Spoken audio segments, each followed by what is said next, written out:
There's another development in a family's quest to get justice for the Highway 169 shooting death of a Crystal husband, father, and baseball coach Jay Boughton. On Friday, the accused shooter Jamal Smith appeared in court on a new charge of first-degree murder. A grand jury indicted the Chicago man of the new charge on Thursday. A conviction of the new charge would mean life in prison without parole. On Friday, Smith told a judge that he felt his rights to a fair hearing were being violated, saying he understood this was a high-profile case and that he had only spoken to his attorney once. He also claimed his innocence. Smith was originally charged with second-degree murder for last July's fatal shooting on southbound 169 near Rockford Road in Plymouth. Smith was arrested in late August in Decatur, Illinois, after an extensive police investigation. In an attempt to help alleviate pressure on hospitals, Minnesota Governor Tim Walz has directed the Minnesota National Guard to help assist long-term care facilities with staffing needs. Hospitals have had a difficult time transferring patients into nursing facilities and transitional care units due to a lack of healthcare workers. If you are sick, whether it is from COVID, whether it is from an accident, whether it is hip surgery, whatever it might be, that we protect that capacity so you get that care. When COVID surges, it displaces space and it makes it harder for us to keep that promise. Our teams are now more stressed than they've ever been. And we have critical staffing shortages layered on top of that we didn't have a year ago. And we're experiencing this here as well as everywhere else in the state. Dr. Kevin Croston of Robbinsdale-based North Memorial Health says its two hospitals have full intensive care units and full medical surgical units for a number of reasons, including COVID-19 cases, delayed care, and a lack of staff. Local nursing homes have also had to limit admissions due to a lack of staff. St. Teresa of New Hope tells CCX News it's offering bonuses in an attempt to attract workers to fill open shifts. In Plymouth, nurses at Alina's WestHealth campus are planning a strike starting Sunday. They are advocating for holiday pay. The WestHealth nurses, of 48 of us at WestHealth in Plymouth, we are in a contract year and we are looking to get holiday wages and double time for Christmas. That's been our effort since May of this year. The Minnesota Nurses Association says compensating nurses fairly for holiday work is critical because they've been understaffed and workers have had to work more days and longer hours. A statement released by Alina Health says they are disappointed and they have negotiated 7 times with the Minnesota Nurses Association. It also says at a time when hospitals are under significant pressure throughout the state and country due to the sustained high volumes from COVID-19 and other acute illness, a work stoppage benefits no one. The strike is scheduled to begin Sunday at 7 a.m. and end Wednesday also at 7 a.m. Attorneys for the former Brooklyn Center police officer accused of shooting and killing Daunte Wright last April expect to argue in court that the shooting was an accident. This according to court documents released on Thursday. An attorney for Kim Potter wrote that when the officer shouted "taser" 3 times, she did not intend to shoot Mr. Wright with her handgun.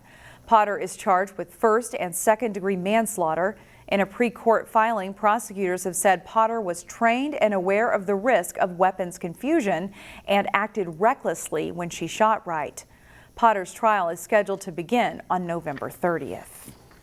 A restaurant that delayed its Brooklyn Park opening until after the new year now plans to increase wages as it looks to hire workers. Raising Cane's Chicken Fingers announced effective immediately that all hourly workers in Minnesota will receive a $2 an hour pay bump. That would increase starting hourly rates to $15 an hour. Raising Cane's had planned to open its new Brooklyn Park restaurant later this month, but the Louisiana-based chain pushed the opening back to January. While a reason wasn't given, the delay comes amid a major labor shortage for fast food restaurants.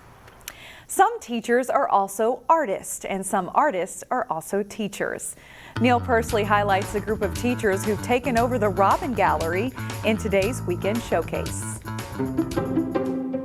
From now through October 23rd, the Robbin Gallery in Robbinsdale will feature the exhibition Artists Who Teach. It's a collection of works from various Robbinsdale District 281 art teachers. The work on display showcases the teachers' chosen mediums, their style, and their creative spirit. For this show, I went a little hog wild. I was excited because I've been doing the student shows for so long. Mariah Tilgis works for the Robbinsdale School District as an art teacher. Currently, she teaches art to elementary school children. Having an opportunity to show off all of my art that's just been sitting in the room in the basement wanting to get some fresh air, I was like, let's do it. We're taking all of it. There are many different mediums on display, from watercolor to photography, acrylic, and mixed media. I dabble in a lot of different mediums, even if the theme is the same.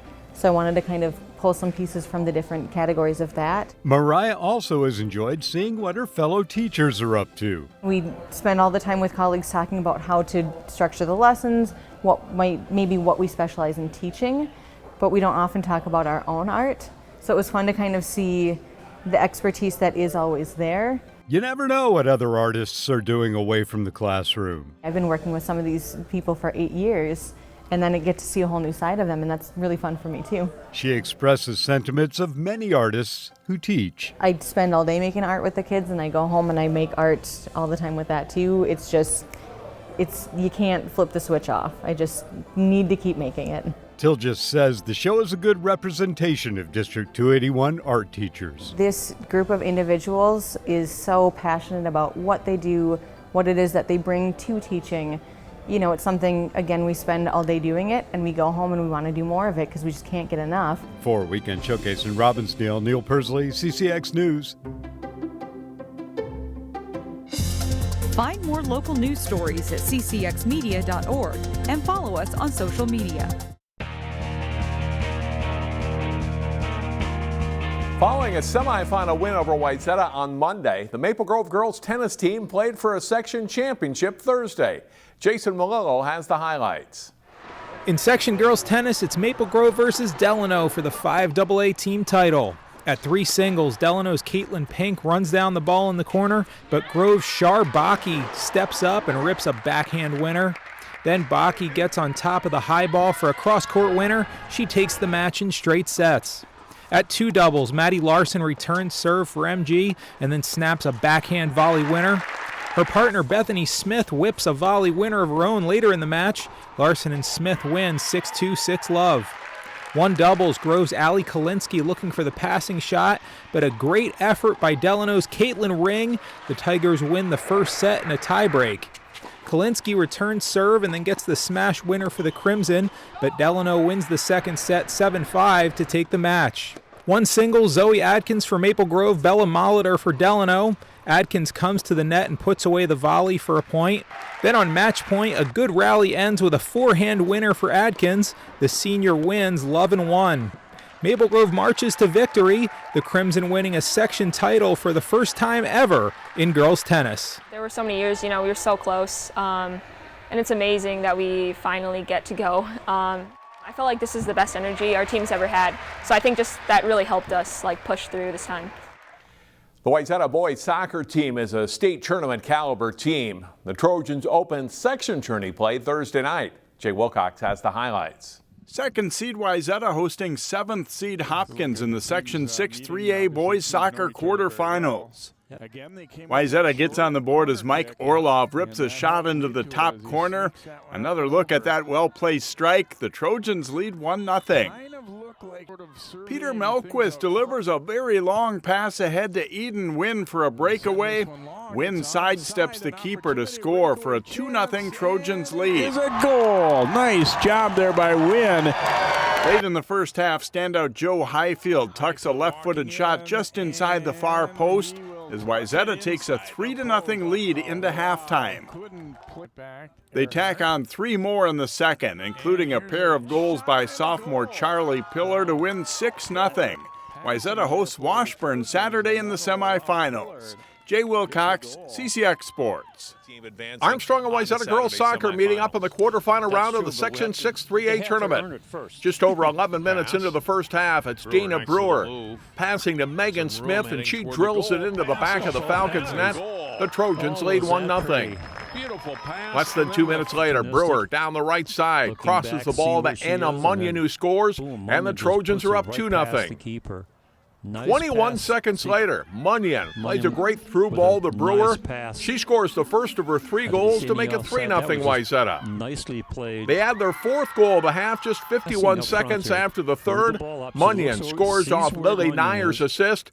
Wayzata goes on to win 10-0. The Trojans host Washburn in the section semifinals Saturday afternoon. Champlin Park's loss in the Section 5-3A boys soccer quarterfinals meant a home game in the semifinals for third-seeded Park Center. The Park Center boys soccer team at home against Spring Lake Park in the Section 5-3A semifinals Thursday evening. First half, a nice pass from Samson Oyedonkin to Sadiq Jabate for the nice finish to score. The Park Center is on the board first.